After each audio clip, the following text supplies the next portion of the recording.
నమస్తే, నేను Sahasra. Welcome to our channel. పొంగనూరులో పెద్దిరెడ్డి మిథున్ రెడ్డి రావడంతో అక్కడ ఉన్న ప్రజలందరూ కూడా మిథున్ రెడ్డిని తరిమి కొట్టడాన్ని ఇప్పుడు ఆయన వ్యతిరేకిస్తూ కావాలనే టీడీపీ నాయకులంతా కూడా తిరగబడి అక్కడున్న ప్రజలకు డబ్బులు ఇచ్చి నాయకులతోని మమ్మల్ని బయటికి గెంటిచ్చేశారు అన్నట్టు కూడా టీడీపీ మీద ఆరోపిస్తున్నారు. ఇందులో నిజానికి టీడీపీ వాళ్ళు కావాలని చేయించారా, లేకపోతే నిజంగానే ప్రజలు వాళ్ళని వ్యతిరేకిస్తూ అక్కడి నుంచి బయటకు పంపించడం జరిగిందా, అసలు వాస్తవాలు ఏంటన్నీ కూడా తెలుసుకునే ప్రయత్నం చేద్దాం. అందు గురించి మనతో పాటు ఏపీకి సంబంధించిన ఒక వ్యక్తి అయితే ఉన్నారు, అతన్ని అడిగి తెలుసుకుందాం. నమస్తే అండి. నమస్తే అండి.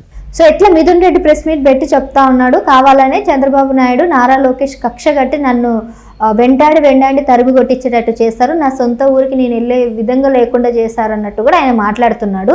ఇదంతా కూడా టీడీపీ వాళ్ళు వెనుకుంటే చేయించారని అంటున్నారు. మరి మీ వాళ్ళే చేయించారా, లేకపోతే నిజంగానే అక్కడ ప్రజలు వాళ్ళ మీద వ్యతిరేకత చూపించారా? పెద్దిరెడ్డి తనను తాను పెద్దగా ఊహించుకుంటున్నాడు. పేరులో పెద్ద ఉంది కదా అని ఆయన పెద్దరికం అనుకుంటా ఉన్నాడు. పెద్దరికం లేని వ్యక్తి పెద్దిరెడ్డి రామచంద్రారెడ్డి. పెద్దిరెడ్డి రామచంద్రారెడ్డి గారి కుమారుడు మిథున్ రెడ్డి. వీళ్ళు ఏదంటే అది మాట్లాడతారు, సరితూగదు. మిథున్ రెడ్డి గారు పెద్దిరెడ్డి రామచంద్రారెడ్డి గారిని సూటిగా నిలదీస్తూ ఉన్నాం. వాళ్ళు అన్నారు కదా ఈ విధంగా అని చెప్పి, వాళ్ళు గతం గుర్తు చేసుకుంటే మంచిది. ఇదే పెద్దిరెడ్డి రామచంద్రారెడ్డి గారు చంద్రబాబు నాయుడు గారి పైన అంగళ్ళు అనే ప్రదేశంలో వీళ్ళ వీధి రౌడీలతో గూండాయిజం చేపించి ఆయన అడ్డుకున్నాడు. ఎన్ఎస్జీ ప్రొటెక్టీలో ఉండే ఆయన పైన దాడి చేశారు. దాడి చేసింది వైఎస్ఆర్సీపీ వాళ్ళు దాడి చేసి మళ్ళీ తెలుగుదేశం వాళ్ళపైన 200-300 మంది పైన నా పొంగనూరు నియోజకవర్గానికి సంబంధించిన వాళ్ళపైన కేసులు పెట్టి వేధించారు. అర్థమవుతుందా? అప్పుడు వాళ్ళు ఊర్లు వదిలి వెళ్ళిపోయే విధంగా చేశాడు. అదేవిధంగా గత 5 ఏళ్ళు 2019-24 వరకు పెద్దిరెడ్డి రామచంద్రారెడ్డి గారు అనేక మంది తెలుగుదేశం పార్టీ కార్యకర్తల్ని, సామాన్యుల్ని వేధించాడు. జడ్జి రామకృష్ణ అనే ఒక దళితుని వేధించాడు. ఓంప్రకాష్ అనే ఒక దళిత యువకుడిని చంపేశారు. అదేవిధంగా వాళ్ళ నియోజకవర్గంలో పాల వ్యాపారం దగ్గర నుంచి అన్ని వ్యాపారాలు వీళ్ళే చేశారు. అదేవిధంగా రాష్ట్రంలో ఉండే మైన్లు, అదేవిధంగా అటవీ, ఎర్రచందనం, ఇలాంటి స్మగ్లింగ్లు అన్నీ చేశాడు. ఈయన ఏంటంటే కుప్పంకి వెళ్ళి చంద్రబాబు నాయుడు నోడిస్తా అని జంబాల మాటలు మాట్లాడేవాడు. చంద్రబాబు నాయుడు గారు కుప్పంకి వెళ్తా ఉంటే తన సొంత సామాజిక వర్గంకి సంబంధించిన ఒక ఎస్పీని పెట్టుకొని, డిఎస్పీని పెట్టుకొని అక్కడ రాజకీయం చేశాడు. ఎవరు? ఈ పెద్దిరెడ్డి రామచంద్రారెడ్డి. చంద్రబాబు నాయుడు గారిని రానికుండా అడ్డుకోవడము, ఇలాంటివన్నీ చేశాడు. ఎవరు? ఈ పెద్దిరెడ్డి రామచంద్రారెడ్డి, పాపాల మిథున్ రెడ్డి. పాపాల పెద్దిరెడ్డి రామచంద్రారెడ్డి, పాపాల మిథున్ రెడ్డి. వీళ్ళిద్దరూ ఏంటంటే ఈ విధంగా రౌడీ రాజకీయం చేశారు 5 ఏళ్లలో. దాంతో ఏంటంటే ప్రజలు విస్తుతిపోయారు. ఏంటంటే ఇన్ని రోజులు ఓర్చుకున్నాం వీళ్ళని ఎట్టైనా అంచాలని ప్రజలు. ఎందుకంటే ఇన్ని కేసులు పెట్టి ఇంత పెట్టి వేధిస్తుంటే ఎవరైనా ఎట్ట తట్టుకుంటారు? అందుకని ఈరోజు అక్కడ జరిగిన సంఘటన కూడా ప్రజలను కూడా ఎందుకు ఇన్వాల్వ్ చేస్తున్నారంటే అండి, ఇక్కడ వీళ్ళు చెప్తున్నారు కదా ప్రజలు చేశారు. ప్రజలు కావాలనే ఏమీ ఇలా మిథున్ రెడ్డి గారికి చాలా చెప్పారు క్లారిటీగా, మీరు నియోజకవర్గానికి వెళ్ళాలంటే ముందుగా పర్మిషన్ తీసుకోండి అని, తిరుపతిలోనే ఉండండి అని చెప్పారు. ఈయన ఏంటంటే పెద్ద పుడింగిలాగా, పుడింగ్ అంటారు కదా, పెద్ద పుడింగిలాగా పోయాడు. ఎవరికి చెప్పకుండా పోయి అక్కడ కూర్చొని ఏం చేశాడు? ఇతనే ప్రొవోక్ చేశాడు. ఇతనే ఏం చేశాడు? వీళ్ళ పార్టీ వాళ్ళని పంపించి ప్రజల్ని రెచ్చగొట్టే విధంగా చేశాడు. అంటే ప్రజలు ఇన్ని రోజులంటే వీళ్ళ ప్రభుత్వం ఉన్నింది, వీళ్ళు ఉన్నారు, అందుకని భయపడుతూ ఉన్నారు. ఇప్పుడు పోయి సామాన్యుడు ఒక రోడ్డు పైన పోతా ఉంటే వాడిని పోయి కావాలనే నువ్వు రెచ్చగొట్టి రాళ్ళు వేస్తా, అదేవిధంగా ఈ విధంగా వేస్తా, ఈ విధంగా బెదిరిస్తూ ఉంటే ఎవరు ఊరుకుంటారు? అప్పుడు ప్రజలు తిరుగుబాటు చేయడానికి వచ్చారు. అంతేగాని అక్కడేం వీళ్ళపైన దాడి చేయాల. ఫస్ట్ దాడి స్టార్ట్ చేసింది కూడా పెద్దిరెడ్డి రామచంద్రారెడ్డి, పెద్దిరెడ్డి మిథున్ రెడ్డి, అదేవిధంగా రెడ్డప్ప గారి ఇంట్లో కూర్చొని ఈ విధంగా రౌడీజం చేశారు. ఎవరు? ఈ పెద్దిరెడ్డి మిథున్ రెడ్డి వాళ్ళు. వీళ్ళు చేసి వీళ్ళే రాళ్ళు వేసుకొని కొట్టుకునే విధంగా చేసుకొని ఆ విధంగా తెచ్చుకొని వీళ్ళు ఏం చేస్తూ ఉన్నారు? వీళ్ళు ఇప్పుడు చంద్రబాబు నాయుడిని, లోకేష్ గారిని అంటున్నారు, నీ స్థాయి గుర్తుపెట్టుకుంటే వీళ్ళు ఏం చెప్తున్నారంటే అధికారంలోకి రాగానే రౌడీ రాజకీయాలు మొదలు పెట్టారు. ఒకటి క్లారిటీగా చెప్తాం, తెలుగుదేశం పార్టీ రౌడీ రాజకీయం చేయదండి. నిజంగా రౌడీ రాజకీయం చేసినుంటే పెద్దిరెడ్డి రామచంద్రారెడ్డి ఈరోజు చిత్తూరు జిల్లాలో ఉండేవాడా? మిథున్ రెడ్డి తిరుగుండేవాడా? సూటిగా అడుగుతూ ఉన్నాం. నిజంగా రౌడీజం చేసినుంటే పెద్దిరెడ్డి రామచంద్రారెడ్డి, మిథున్ రెడ్డి చిత్తూరు జిల్లాలో ఉండేవాళ్ళ?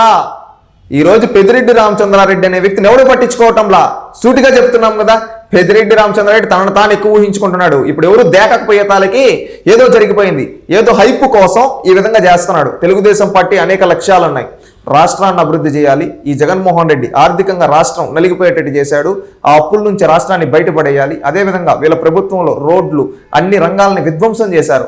వాటన్నిటిని మంచిగా చేయాలి, ప్రజలకు సుపరిపాలన అందించాలి, సంక్షేమాన్ని అందించాలి. దీనిపైన ఫోకస్ చేస్తూ ఉన్నారు చంద్రబాబు నాయుడు గారు కూడా. ఈరోజు మీరు చూడండి, చంద్రబాబు నాయుడు గారు క్షణం తీరిక లేకుండా సమావేశాలు పెడుతూ ఎక్కడికక్కడ రాష్ట్ర అభివృద్ధి కోసం పనిచేస్తున్నారు. లోకేష్ గారు కూడా అదే విధంగా పనిచేస్తూ ఉన్నారు.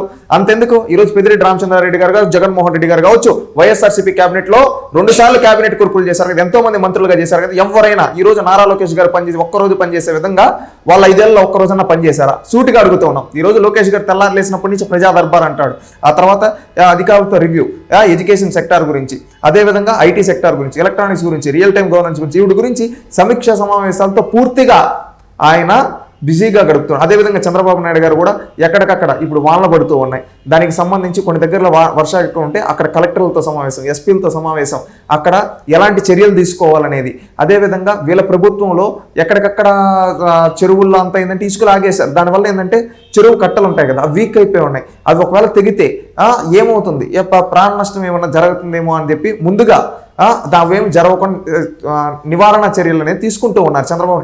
ఈ విధంగా వీళ్ళంతా బిజీగా ఉంటే, చంద్రబాబు నాయుడు గారు, లోకేష్ గారు వీళ్ళంతా వాళ్ళ శాఖల్లో బిజీగా ఉంటే, ఈ రోజు ఏంటంటే వీళ్ళే కొట్టుకొని వీళ్ళు పరిపాలన పైన ఫోకస్ చేయకూడదు, వీళ్ళని టాపిక్ డైవర్షన్ చేయాలి అని చెప్పి ఉద్దేశంతో వీళ్ళు రౌడీ రాజకీయం మొదలుపెట్టారు. అది వైసీపీ చేస్తున్న నీచ సంస్కృతి. ఎందుకంటే వీళ్ళ పార్టీ పునాదులే ఏంటి?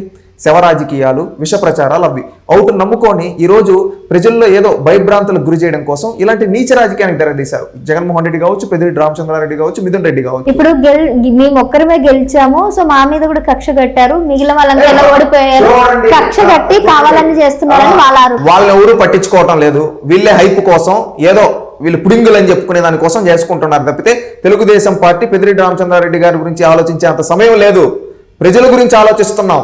ఇప్పుడు నేను చెప్పాను కదా, ఈరోజు చంద్రబాబు నాయుడు గారు సమీక్షా సమావేశాల్లో ఉన్నారు, వాళ్ళు పడుతూ ఉన్నాయి. రైతులను ఏ విధంగా ఇక్కడ వీళ్ళు ఇసుక దోపిడీ చేశారు, ఆ ఇసుక దోపిడీ వల్ల ఎక్కడికక్కడ చెరువు కట్టలు కావచ్చు, అనకట్లు కావచ్చు, ఇవన్నీ వీక్ అయిపోయి ఉన్నాయి. ఒకటి ఎలా స్ట్రాంగ్ అని చేయాలి. ఇప్పుడు అక్కడ ఏమన్నా జరిగితే ఏంటి అని ముందుగా దానిపైన సమీక్ష సమావేశాలు జరిపి అక్కడ ఏమన్నా ఉంటే అక్కడ ప్రజలుంటే వాళ్ళని ఎక్కడికన్నా పంపించడం కోసం ఈ విధంగా చేస్తూ ఉన్నారు.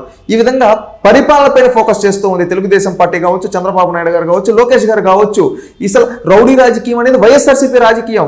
ఈరోజు చూడండి, వాళ్ళ పాత సంస్కృతిని బయటకు తీసుకొని వస్తున్నారు. వీళ్ళు ఏంటంటే ఒకప్పుడు అరటి తోటలు తగలబెట్టారు. 2019కు ముందు మీకు తెలిస్తే రైళ్లు తగలబెట్టారు, అరటి తోటలు నరికించారు. ఈ విధంగా చూసుకుంటే ఎక్కడికక్కడ ఒకప్పుడు రౌడీ రాజకీయం చేశారు, ఇప్పుడు రౌడీ రాజకీయం చేస్తున్నారు వైఎస్ఆర్సీపీ వాళ్ళు. ఏంటంటే ప్రజల్ని డైవర్షన్ చేయాలి. ఒకప్పుడు సిఐ సదస్సు జరుగుతా ఉంటే విశాఖపట్నంలో జగన్మోహన్ రెడ్డి వచ్చి ఆ రోజు కావాలని ధర్నా అని చెప్పి ఈ విధంగా ఏంటంటే రాష్ట్రానికి ఉండే బ్రాండ్ని పోగొట్టడానికి వీళ్ళు ట్రై చేస్తున్నారు. ఒకప్పుడు 5 ఏళ్ళు పోగొట్టారు, ఇప్పుడు చంద్రబాబు నాయుడు గారు వచ్చారని చెప్పి కొన్ని పరిశ్రమలు రావాలనుకుంటూ ఉన్నాయి రాష్ట్రానికి. ఆ విధంగా పరిశ్రమలు రావాలనుకునే సమయంలో వీళ్ళు ఈ విధంగా చేస్తూ ఉంటే ఒక బ్రాండ్ అనేది ఎట్టైనా మేము ఎదవలం, ఇంకో ఎదుటోళ్ళ పైన కూడా బురద జల్లాలనే ఉద్దేశంతో ఇలాంటి సంఘటనలు వైఎస్ఆర్సీపీ వాళ్ళు పూనుకుంటూ ఉన్నారు. ఇది కరెక్ట్ పద్ధతి కాదు. ఒక రోజు చూస్తారు, 2 రోజులు చూస్తారు, 3వ రోజు ఎత్తుకొనిపోయి అందరిని ఎత్తుకొనిపోయి శ్రీకృష్ణ జన్మస్థానంలో వేస్తారు. ఇదే విధంగా చేస్తూ ఉంటే ఇలాంటి విషయ ప్రచారాలు చేస్తుంటే అది గుర్తుపెట్టుకోవాలి. రాష్ట్రం ముఖ్యం. చంద్రబాబు నాయుడు గారు కావచ్చు, లోకేష్ గారు కావచ్చు ఒకటే ఆలోచిస్తున్నారు, రాష్ట్రంలో ఉండే ప్రతి ఒక్కరికి న్యాయం చేయాలి, ప్రజలందరికీ న్యాయం చేయాలి. మన పైన ఒక మంచి బాధ్యత ఇచ్చారు ప్రజలు, అతిపెద్ద మ్యాండేట్ ఇచ్చారు, మనం ప్రజా సేవ చేయాలి, రాష్ట్రంలో అభివృద్ధి బాటలో పయనింపజేయాలి, సంక్షేమ ఫలాలు అందించాలి, యువతకు ఉపాధి ఉద్యోగ అవకాశాలు చూపించాలి, మహిళలకు రక్షణ చూపించాలి. ఈ విధంగా జగన్మోహన్ రెడ్డి 5 ఏళ్లలో విధ్వంసం చేశాడు. ఆ 5 ఏళ్ల విధ్వంసం నుంచి మనం రాష్ట్రాన్ని సంస్కరణల వైపు తీసుకొని వచ్చి రాష్ట్రాన్ని ముందుకు తీసుకొని వెళ్ళాలి అని చెప్పి ఈరోజు శ్వేతపత్రాలు వదలడం కావచ్చు, అదేవిధంగా అధికారులతో సమీక్షలు జరిపి ఎక్కడికక్కడ అన్ని అలర్ట్ చేసి అన్ని ప్రక్షాళన చేస్తున్నారు. ఈ విధంగా జరుగుతూ ఉంటే, ప్రక్షాళన జరుగుతూ ఉంటే దీని నుంచి డైవర్షన్ చేయడం కోసం, ప్రజలు దారి మళ్లించడం కోసం ఇలాంటి నీచ సంస్కృతికి పాలెగాల కుటుంబంలో పుట్టిన జగన్మోహన్ రెడ్డి, శవ రాజకీయాలు చేసే జగన్మోహన్ రెడ్డి, ఫేక్కులు చేసే జగన్మోహన్ రెడ్డి మళ్ళీ ఆ రాజకీయానికి తెరలేపి సిగ్గు లేకుండా ఈరోజు నీచ రాజకీయాలు చేస్తున్నాడు. జగన్మోహన్ రెడ్డి అనే వాడిని రాజకీయ సమాధి చేస్తేనే ఈ రాష్ట్రం బాగుపడుతుందని నేను ఈరోజు చెప్తూ ఉన్నాను. Thank you.